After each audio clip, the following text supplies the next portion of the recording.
Hello and welcome back to your own channel Indian Defense Analysis, where we bring to you all the latest development happening in the defense sector.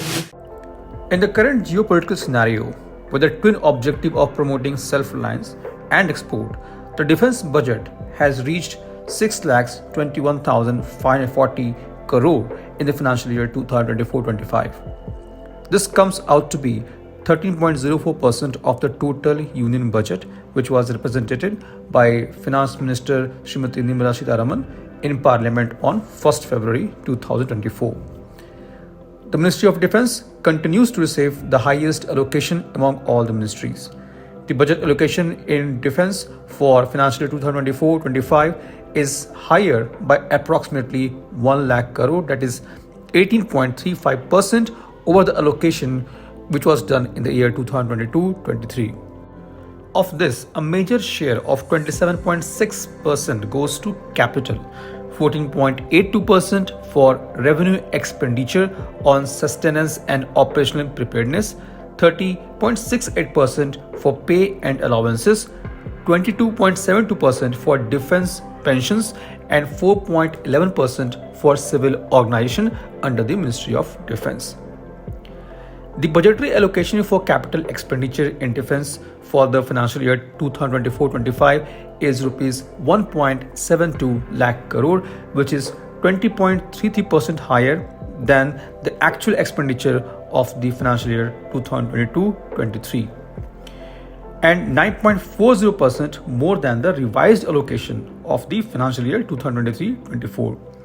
The allocation is in line with the long-term integrated perspective plan or LTIPP of the three services, which is aimed to fill the critical capability gaps through the modernization of armed forces by materializing some big ticket acquisition which is planned in the financial year 2024-25.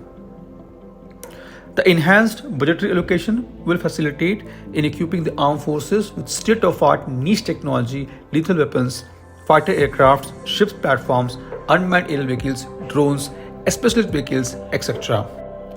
The planned modernization of existing Su-30 MKI fleet along with additional procurement of 12 Su-30 MKI, acquisition of advanced engines for existing MiG-29, acquisition of transport aircraft C-295 and missile system will be funded out of the budget which is being allocated. Apart from this, to take the initiative of Make in India further, the LCA Mark 1 configuration will be additionally funded to ensure the state-of-art technology in domestic production. The Indian Navy projects such as acquisition of deck-based fighter aircraft, submarines, next-generation survey vessels, etc. will all materialize through this allocation. The sizable allocation under the capital is centered around promoting Atmanirbhar in defense. Large portion of allocation will be utilized for procurement through domestic sources to provide domestically manufactured next generation weapon system to the country, which will have multiplier effect on the GDP, create employment, ensure capital formation and provide stimulus to domestic economy. This year onwards, the Government of India has taken a conscious call to foster jointness among the services by consolidating the demand of three services into similar items of expenditures such as land, aircraft and aero engines, heavy and medium vehicles, etc. This will bring flexibility in financial management by enabling the MOD to reappropriate the fund among three services, keeping in view the inter-services priority. This mechanism will also expedite decision making and ensure better utilization of the capital budget. In the lights of continued threat perception faced at Indo-China border, there continues a jump in the capital budget allocation to the Border Routes Organization. The fund allocated is Rs 6,500 crore, which is 30% higher than the last year. The financial provision made during the budget this year will, apart from promoting strategic infrastructure development in border areas, also boost socio-economic development in that region along with promoting tourism. Projects such as the development of Neoma airfield in Ladakh at an altitude of 13,700 feet, permanent bridge connectivity to southernmost panchayat of India in Andaman and Nicobar Island, 4.1 kilometer strategically important Shinkula tunnel in Himachal Pradesh, Nichipu Tunnel in Arunachal Pradesh, and many other projects will be funded out of this allocation. The allocation to the Indian Coast Guard for this financial year is rupees 7,651.80 crore, which is 6.31% higher over the allocation in the last year. Of this, 3,500 crore is to be incurred only on the capital expenditure, adding the teeth to the arsenal of Indian Coast Guard to address the emerging challenges posed in water and provide humanitarian assistance to other nations. The allocation will facilitate the acquisition of fast-moving patrolling vehicles, interceptors, advanced electronic surveillance systems, and weapons. Now, talking about the budgetary allocation for DRDO, it has seen a marginal increase to rupees 23,855 crore from rupees 23,263.89 crore in the last year.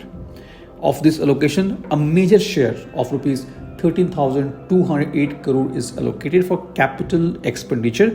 This will financially strengthen DRDO in developing new technology with a special focus on fundamental research and hand-holding the private parties through development cum production partner. The allocation to Technology Development Fund, that is TDF scheme, stand out to be 60 crore, which is specially designed for the new startups, MSME and academia, attracting the young bright minds interested in innovation and developing niche technology in the field of defense in collaboration with DRDO. Through a post on X, the Raksha Mantri Sri Rajnath Singh has congratulated the Finance Minister Srimati Nirmala Sitharaman for presenting a positive and encouraging interim budget which outlines the vision for a confident, strong and self-reliant, that is Viksit Bharat.